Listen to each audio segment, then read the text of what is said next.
C'est l'or. Hasta la vista, baby. Fantomas. De la force sous avec toi.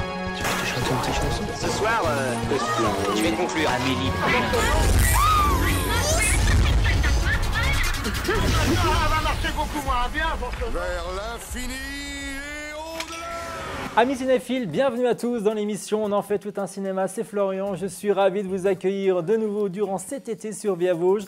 Et dans cette émission, on va se hâter dans la première partie à ce que sont devenus ces enfants stars qu'on a aimés ou qu'on a tout simplement été marqués par leur rôle de bon, de sale gosse. On va revenir sur ces comédiens qui ont totalement disparu de la circulation pour certains. On se souvient d'eux alors qu'ils n'avaient peut-être que 13, 18, voire 5 ans. Et ils sont devenus ces enfants qui jouaient dans des films ou des séries à succès dans les années 70, 80 ou 90. Sont-ils tous parvenus à s'extraire de la lumière pour mieux grandir? On regardera tout ça avec des images, je vous dirai ce qu'ils sont devenus et je vous raconterai également des anecdotes à travers leurs films cultes. Voilà ce que je vous propose en première partie de l'émission. En deuxième partie, nous aurons la rencontre cinématographique avec l'humoriste Jean-Philippe Janssen qui sera notre invité dans l'émission. Et bien sûr, de places de cinéma à gagner au cours de notre programme, rien que pour vous rendre dans l'une des salles vosgiennes participantes de votre choix. Voilà ce que je vous propose encore une fois dans cette émission. Bienvenue à tous dans On en fait tout un cinéma. Je crois que c'est parti, on y va, on retrace justement ces enfants stars ensemble dès maintenant. Allez, on commence avec ce premier enfant star. En 1995, il est le fils de Tom Hanks et de Robin Wright dans le film Forrest Gump. En 1996, il partage l'affiche de Bogus avec Gérard Depardieu et Whoopi Goldberg au casting.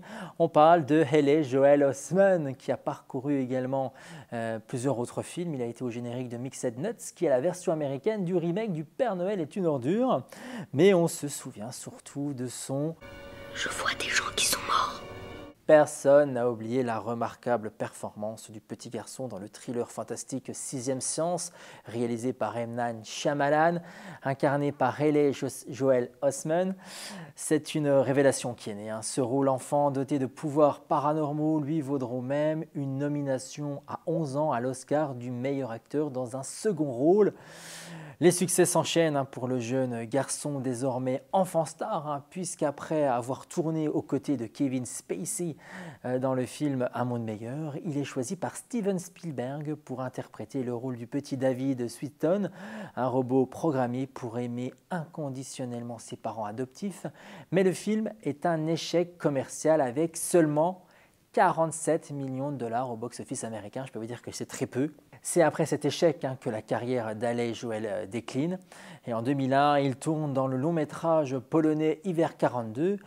Au nom des enfants, l'acteur y incarne un enfant juif durant la Seconde Guerre mondiale, mais le film ne convainc pas et ne sera pas distribué dans les salles américaines.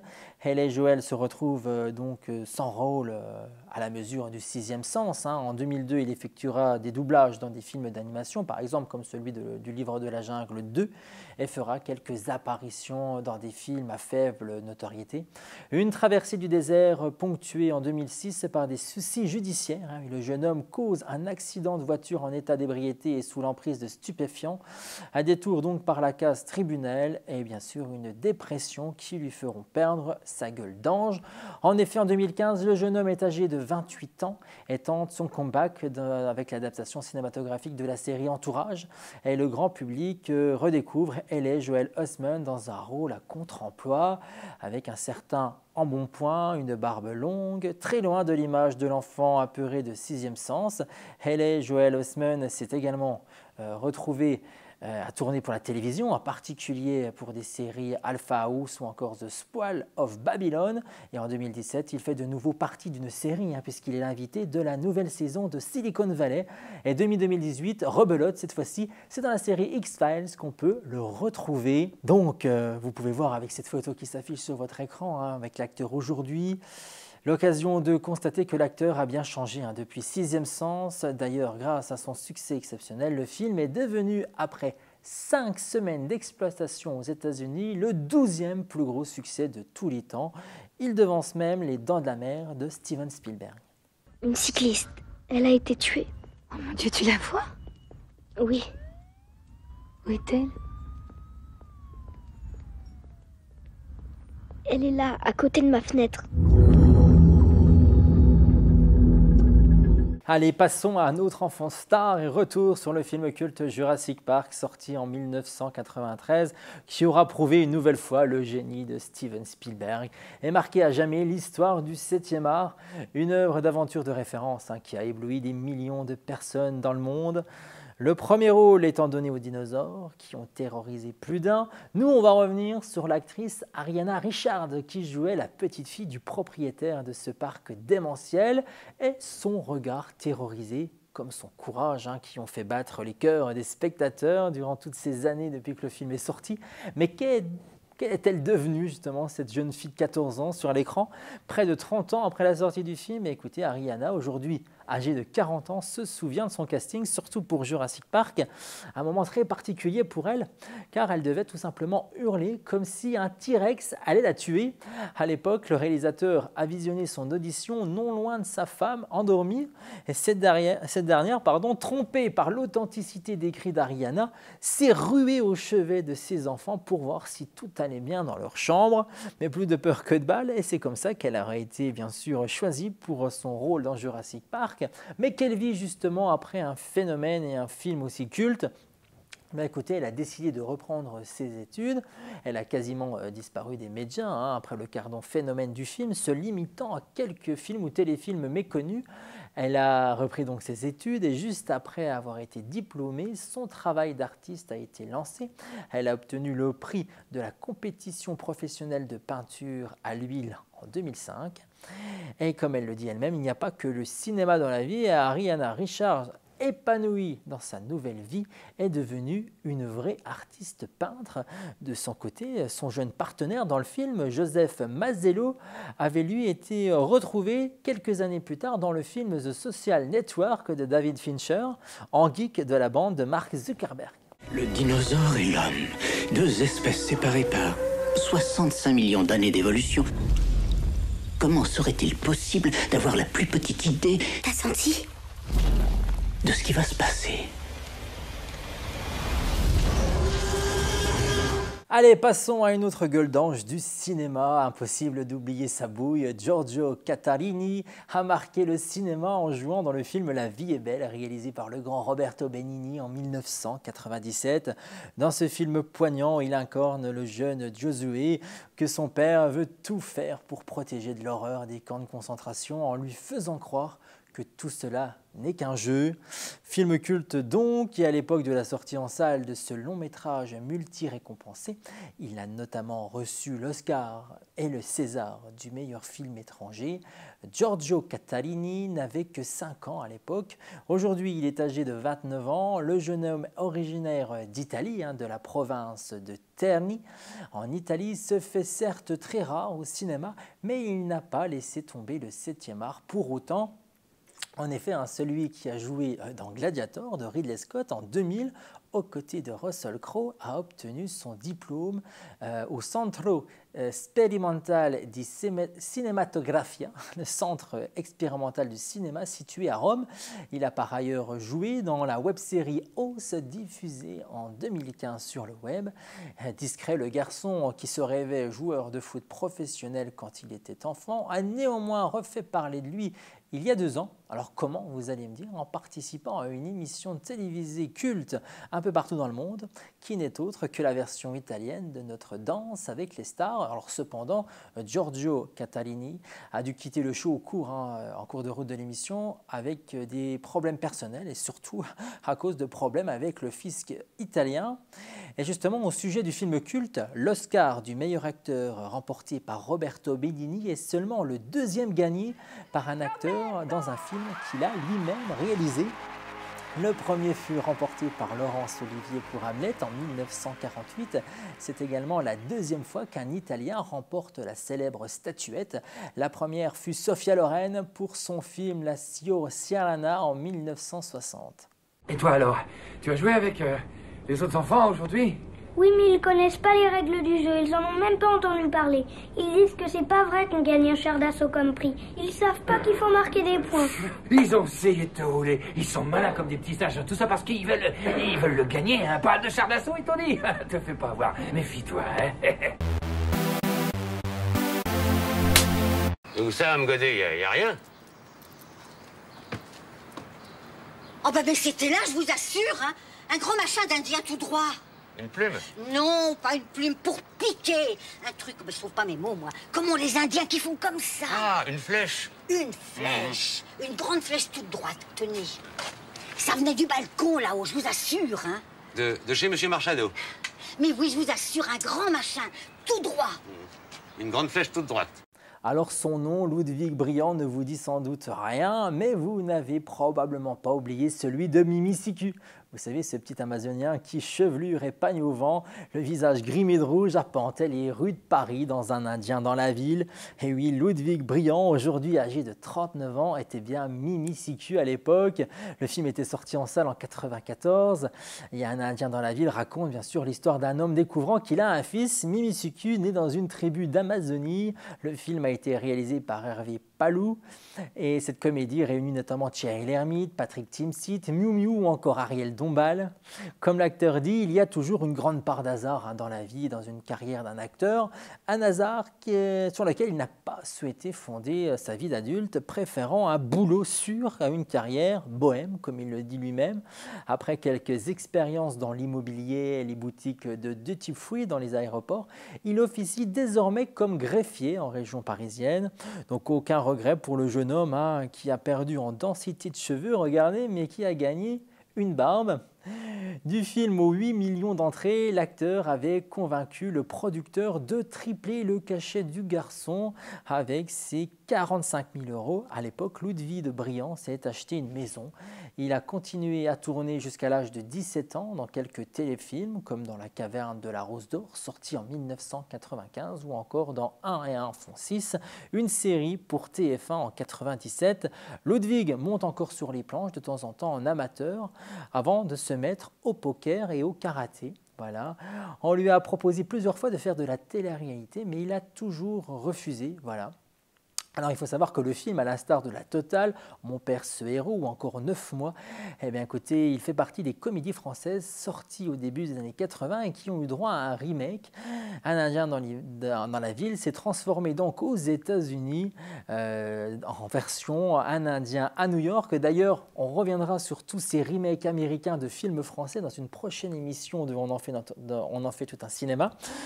Alors réalisé par Doug Pasquale, la version américaine du film Un Indien à New York est sorti en 1997, réunissant notamment Tim Allen et Martin Short, mais le film n'a pas rencontré le succès espéré lors de sa sortie en salle, ne récoltant que 59,9 millions de dollars à travers le monde. Regardez quelques extraits du film. From one jungle to another. You're gonna have to learn what men do in my jungle. Want to go someplace? All you do is wave your arm. Magic. No, magic will be if he understands English. And the big city is going to get... What are you doing? Feed my tika. What's matika? A little savage.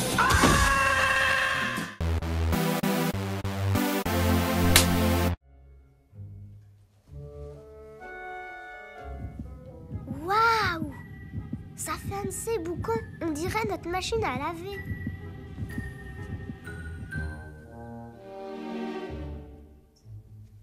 Oh non! Il a de la peau en trop qui lui pousse. Allez, on termine cette série avec le comédien Mason Gamble, né un 16 janvier 1986 à Chicago, dans l'Illinois aux États-Unis. 20 000 enfants ont auditionné pour le rôle qu'il va obtenir, celui de Denis la Malice. C'est finalement Mason Gamble qui interprète la petite peste blonde à l'écran qui a marqué des générations. Souvenez-vous, 10 ont été retenus pour un test de caméra avec l'acteur Walter Matthau, qui tient le rôle de Monsieur Wilson, le voisin torturé par Denis dans le film. Gamble est plutôt discret depuis le début des années 2000. On avait d'abord offert le rôle de Monsieur Wilson à Leslie Nielsen, mais il a décliné l'offre puisqu'il tournait déjà dans un autre film, Surf Ninja à l'époque. Et dans le film, on retrouve Lea Thompson qui joue la mère de Denis et Christopher Lloyd qui joue le cambrioleur. Tous deux étaient dans une autre saga culte du cinéma. Ils ont joué dans la trilogie Retour vers le futur.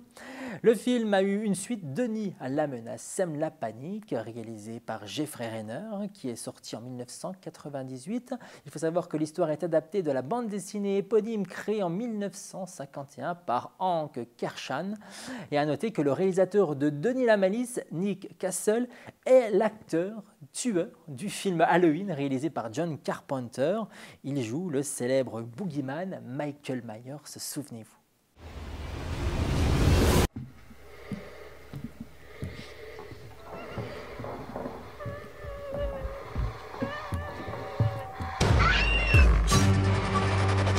Allez, refermons la page des enfants stars, on en aura d'autres dans une prochaine émission, mais en attendant, on va retrouver le comédien et humoriste Jean-Philippe Janssen qui nous a fait l'honneur de nous recevoir dans sa loge juste avant son spectacle. Souvenez-vous, regardez.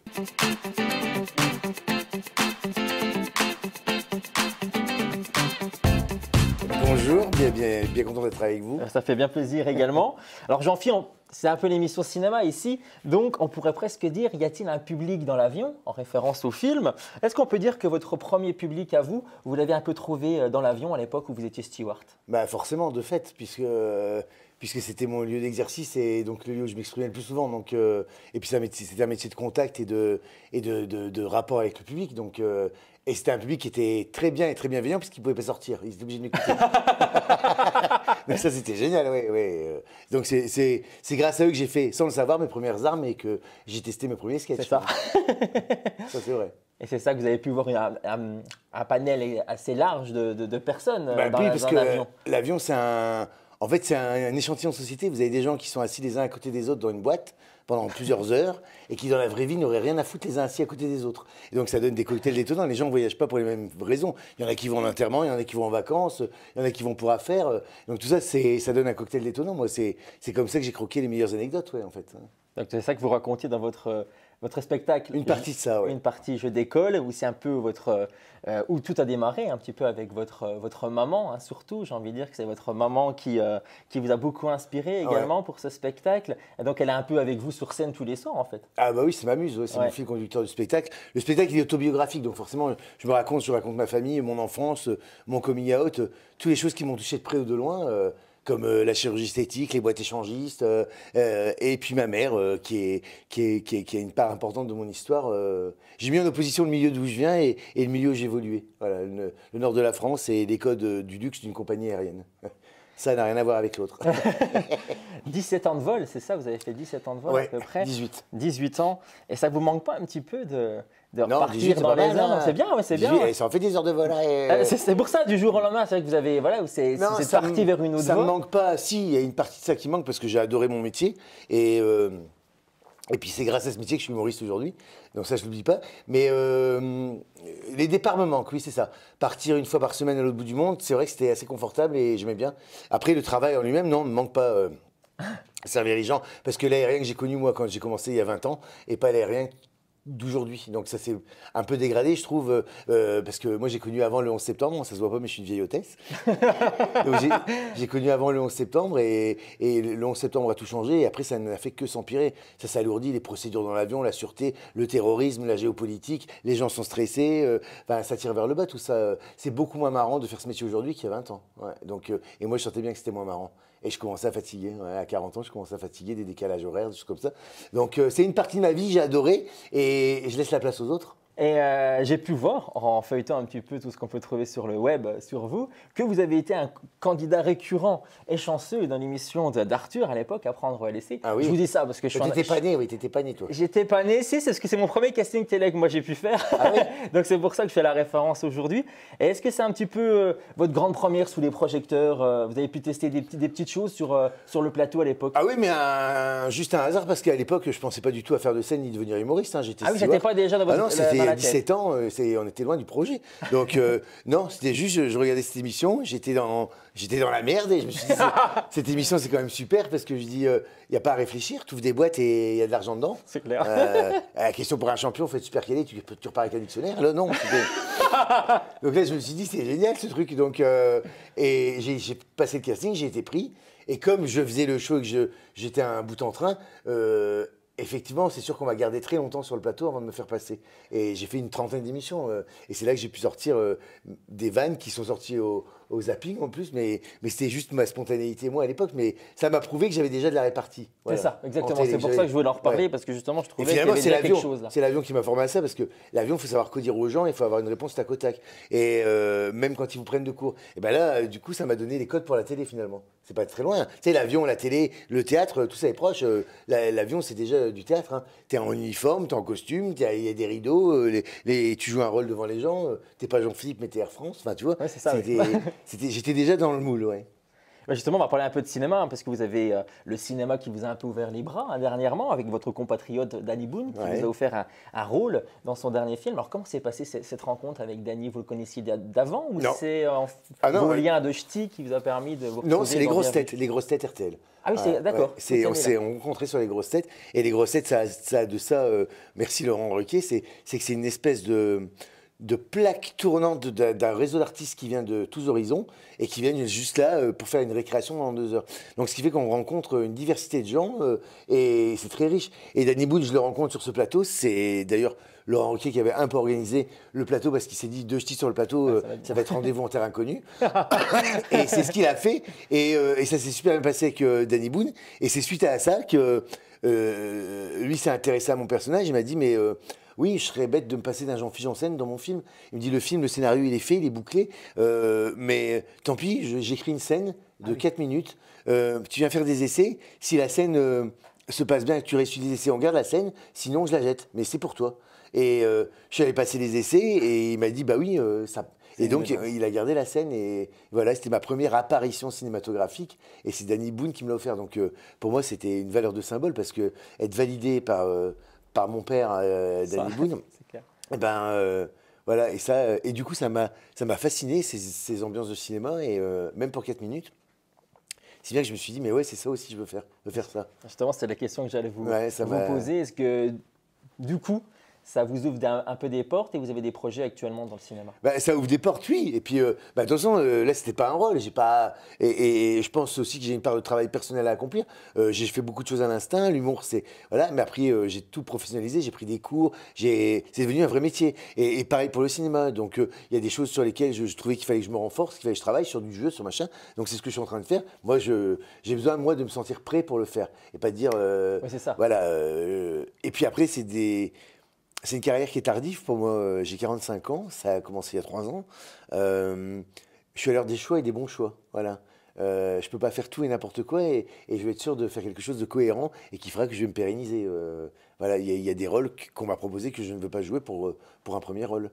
Vous attendez le bon, quoi. Oui, et puis je ne vois pas pourquoi je ferais du Jean-Philippe. Donc, je veux faire de la comédie, je veux faire tout ça, mais... Voilà, c'est ça. Donc, je suis à l'heure des choix. Donc, mais le cinéma me frôle, on me propose des choses. Et, oui, je suis content. Il y a de beaux projets, mais comme je suis superstitieux, je n'en parlerai pas. Mais oui, il y a plein de choses qui se dessinent qui sont assez belles. Ouais. On vous le souhaite, on a hâte de voir tout ça. Et maintenant, on va vous mettre Jean-Philippe en tant que spectateur. Donc, vous, dans la salle de cinéma. Et déjà, la première question que j'ai envie de vous poser, c'est est-ce que vous êtes cinéphile? Oui. Alors par contre, j'ai pas le temps des séries, des choses comme ça. J'adorais. Avant, j'étais sérivore quand j'étais steward en escale pour passer mon temps. J'avais toujours ma tablette et je regardais des séries. J'adorais ça. Depuis ça et la densité de mon planning, j'ai pas le temps. Donc j'aime bien regarder des films qui se terminent, qu'il n'y a pas de suite. Donc je regarde ça. Ouais. Donc j'adore les films. Ouais. Et quelle est votre fréquence alors par rapport aux salles de cinéma? Salle de cinéma, c'est compliqué d'y aller, mais je dirais 1 fois par mois. Après, je fonctionne beaucoup avec la VOD, en fait, la vidéo à la demande. Donc, et les Netflix, les choses comme ça, mais je regarde les derniers films. Mais après, aller dans les salles de cinéma, c'est un peu plus compliqué. Ouais. Mais j'essaye 1 fois par mois d'y aller. C'est un beau rythme déjà. Est-ce qu'il y a un artiste de cinéma ou quelqu'un qui a été une source d'inspiration pour vous quand vous étiez un peu plus jeune ou même maintenant encore aujourd'hui? Artiste de cinéma? Oui. Ou un artiste tout court. Oui, hein. l'artiste, c'est Muriel Robin. Muriel Robin. Ouais, Ouais. si je fais du théâtre et de la scène aujourd'hui, c'est largement inspiré de Muriel Robin. Je trouvais que c'était Muriel Robin, Pierre Palmade, c'était le renouveau de l'humour français il y a 20 ans, quand moi je commençais à m'intéresser à la chose. Et c'était mon adolescence, et du coup, moi, dans l'avion, ça m'a donné des techniques de répartie, le Muriel Robin, faire du Muriel Robin. Et du coup, c'est vrai que je suis content. Et j'ai eu l'occasion, du coup, de pouvoir lui dire, parce que j'ai fait plusieurs grosses têtes avec elle, et j'étais enchanté, moi, artiste, de pouvoir dire à Muriel Robin, c'est vous qui m'avez inspiré. C'est toi, bah. En plus, tu dis, c'est toi qui m'as inspiré. Donc, c'est bien, ouais, Muriel Robin, ouais. Et votre premier film de cinéma, c'était quoi, vous vous en souvenez? Vous vous souvenez de quel film vous avez vu? Ouais, c'était avec mes parents. Ouais. Mon premier, hein. Ouais, tout premier. Ouais. C'était un dessin animé déjà. Ouais. C'était Bernard et Bianca. Après, c'était Roxy Rookie. Et après, ça a été E.T. Ouais, tu vois, Ah, vous êtes sorti de Disney après. oui, mais E.T. c'était parce que ça ressemble à ma mère, alors du coup. Non, mais E.T. Et ça, c'est les premiers films. Après, je vais me demander mon film fétiche, mon film de chevet, non? Exactement. Ouais, Exactement, vous avez déjà la question surprise ces questions. Non, je dirais que c'est mon film de chevet, c'est Va, vie et deviens. Oui. Voilà, c'est ça. C'est le film que je regarde le plus souvent et qui me donne de la force. Moi. Qui vous touche le plus. Hein. Oui. Ouais. Ouais. Je comprends. Ouais. Et vous êtes plus quel genre de film? Vous connaissez pour la comédie, mais est-ce que vous êtes comédie dans vos premiers choix quand vous choisissez un film? Ouais, et comédie française. Ouais. Je trouve qu'on a d'excellentes comédies en France. On a des merdes, hein, pas aussi. Ah, aussi, mais hein. je trouve qu'on est un pays où on sait faire la comédie et le cinéma français en général. Je suis pas trop blockbuster américain. Regarde-moi, j'ai pas une tête d'Avenger, machin, je sais pas quoi là. Non, moi j'aime bien les comédies sociales et les films français. Je trouve qu'en plus il y a toujours une bonne distribution. Donc ouais, j'adore les films français, le cinéma français. Moi, j'avais déjà répondu à la dernière question que je voulais vous poser, mais j'en ai une toute dernière à vous poser avant de se quitter. Puisque vous avez été steward depuis longtemps, je ne suis pas sûr qu'on vous ait posé cette question, mais vous l'avez posée plusieurs fois. Est-ce que vous êtes plutôt poulet ou poisson? Eh ben déjà, si tu me les présentes comme ça dans la gueule, c'est dans la gueule. Ah, moi, je suis poulet. Plutôt poulet. Ouais. Poulet, c'est protéines, ça se mange facile. Le poisson, c'est un peu plus de préparation, puis ils n'ont pas tous les mêmes goûts. Mais dans l'avion, oui, sans hésiter, je me jette sur le poulet. Mais s'il n'y a plus de poulet, je prendrai du poisson parce que je ne suis pas un passager chiant. Vous n'êtes pas chiant. Merci beaucoup, Jean-Philippe. Merci à vous. Ça fait agréable. Oui, et puis plein de bonnes choses pour la scène et le cinéma. On espère. Merci. Merci beaucoup. Merci. Les amis, c'est bientôt la fin de l'émission, mais avant de se quitter, j'ai envie de vous faire gagner 2 places de cinéma, comme à chaque fois. Tous les 15 jours dans l'émission, on en fait tout un cinéma. Et pour jouer, c'est facile. Direction notre page Facebook, l'émission, je viens de vous le dire, on en fait tout un cinéma en message privé. Vous allez nous donner le titre du film de la bande-annonce scriptée que je vais vous diffuser dans quelques instants. Alors ne réglez pas votre téléviseur, ça ne sert à rien. Je l'ai crypté volontairement pour vous corser un petit peu la tâche. Par contre, vous trouvez le titre du film, dépêchez-vous parce qu'il faudra être le plus rapide à donner sa réponse sur notre page Facebook. La bande-annonce scriptée, la voici. Bonne chance à tous. Après avoir écumé les banques hollandaises, italiennes, belges...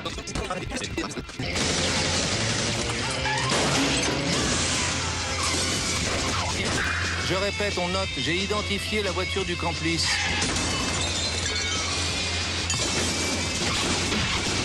Ouais, ils sont plus là. Ah ouais, ils sont plus là. Vous pensez avoir la réponse, alors ne perdez pas une seconde. Il faut être le plus rapide à se manifester en message privé sur notre page Facebook dès maintenant. Vous nous écrivez un message privé, vous pensez avoir trouvé le titre de la bande-annonce scriptée qui vient d'être diffusée. Alors allez-y, mettez vos coordonnées, le titre du film et ainsi que la salle vosgienne participante à laquelle vous voulez vous rendre. Vous êtes le plus rapide, on vous contacte et c'est vous qui partirez avec la personne de votre choix vous faire plaisir devant un petit film sympathique durant cet été peut-être. C'est tout le mal que je vous souhaite, bonne chance à tous. Voilà, l'émission s'achève ainsi. On se retrouve dans 15 jours pour continuer l'été ensemble dans votre programme. On en fait tout un cinéma. Retrouvez en attendant ce programme en replay sur notre site viavauge.tv ou encore sur notre page Facebook, l'émission On en fait tout un cinéma, mais ça vous êtes déjà au courant. Voilà, merci de votre fidélité, merci de nous suivre tous les 15 jours sur Via Vosges pour l'actualité du cinéma. On joue, on apprend plein de choses. Ça, c'est incontournable. Je vous donne rendez-vous dans 15 jours. Profitez des salles obscures et du plein air, bien entendu. Profitez de la vie. Je vous embrasse bien fort. Merci encore et je vous dis à très vite. Ciao, ciao.